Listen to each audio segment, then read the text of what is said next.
नमस्कार दोस्तों, स्वागत है आपका हमारे आज के इस नए वीडियो में।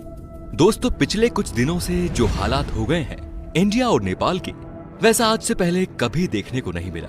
जो देश पहले भारत को अपना आइडल मानता था, आज वो खुद उसके खिलाफ खड़ा हो रहा है। आपको पता ही होगा कि कैसे चाइना नेपाल की पॉलिटिक्स में अपनी टांग अड़ा रहा है, जिसका सीधा असर हो रहा है इंडिया नेपाल रिलेशन के ऊपर। अभी जो भी चीजें हरकतें नेपाल कर रहा है, चाहे वो बॉर्डर पर सेना तैनात करना हो या फिर अटैक करवाना हो, इन सब से वो भारत के साथ अपने रिश्ते इतने खराब कर रहा है जिसे भविष्य में कभी भी सही नहीं किया जा सकता।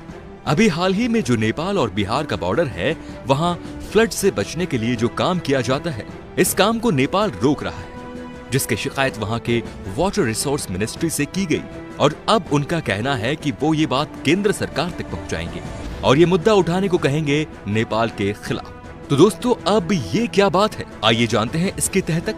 बने रहिए वीडियो के अंत तक। तो दोस्तों, अगर हम बात कर रहे हैं बॉर्डर की, तो थोड़ा बॉर्डर के बारे में जान लेते हैं। इंडिया नेपाल बॉर्डर करीब 1751 किलोमीटर तक है, जिसमें भारत के 5 स्टेट्स नेपाल के साथ बॉर्डर शेयर करते हैं: उत्तराखंड, उत्तर प्रदेश, बिहार, वेस्ट बंगाल, सिक्किम।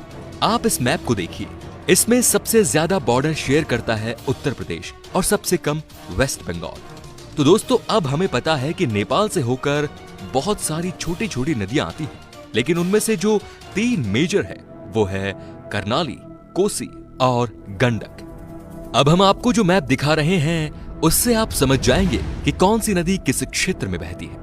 अब देखिए, मैप के जरिए हम आपको समझाते हैं।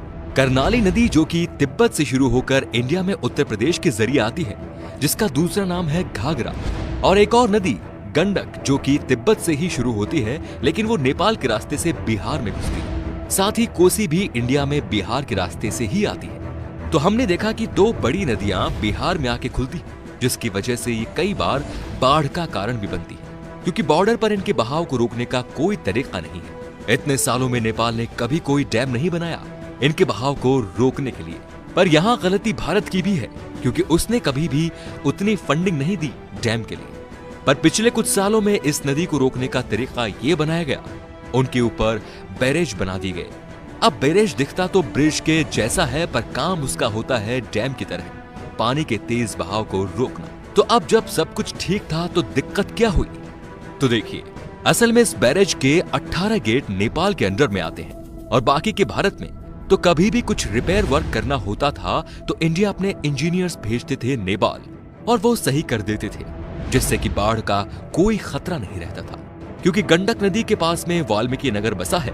अगर इस नदी को सही से कंट्रोल न किया जाए तो पूरे शहर को भसा सकती है ये। इसीलिए समय समय पर इनकी रिपेयरिंग करना जरूरी है।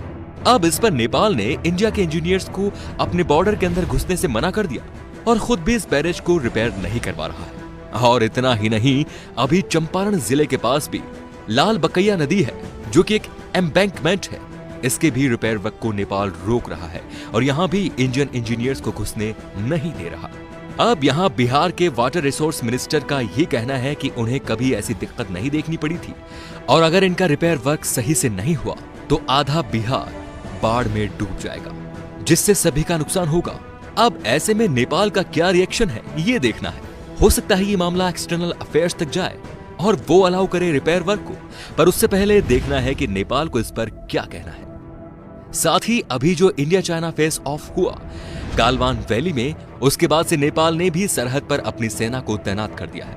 और इतना ही नहीं, एक चीज और आपको मालूम होगी, जो पाकिस्तान ऑक्यूपाइड कश्मीर है, वहां पर इंडिया वेदर फोरकास्टिंग करता है, ये बताने के लिए कि वो हिस्सा हमारा है। ठीक वही चीज अब नेपाल कर रहा है।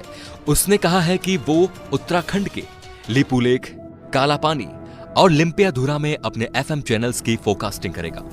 तो दोस्तों, अब इन बातों से आप अंदाजा लगा सकते हैं कि नेपाल क्या करने की कोशिश कर रहा है। पर यहाँ पर सवाल ये है कि आखिर नेपाल भारत से ही दुश्मनी पालकर क्या साबित करना चाहता है, जबकि उसे पता है कि नेपाल को एक स्वतंत्र देश बनाने में भी इंडिया ने मदद की थी। यहाँ तक कि नेपाल के कई लोग इंडिया में काम करके अपना पेट पालते हैं और उल्टा यहीं का पैसा वापस अपने देश में भेजते हैं। ऑयल और गैस भी इंडिया से ही इंपोर्ट करते हैं। तो आखिर जिस देश पे नेपाल खुद इतना डिपेंडेंट है, तो उसके खिलाफ खड़े होकर उसे क्या मिलेगा? खैर यहाँ देखना यह है कि इंडिया नेपाल को सेकंड चांस देता है और हालात बदलने का इंतजार करता है या फिर उसके खिलाफ कोई एक्शन लेता है। जवाब शायद हम सभी को पता है।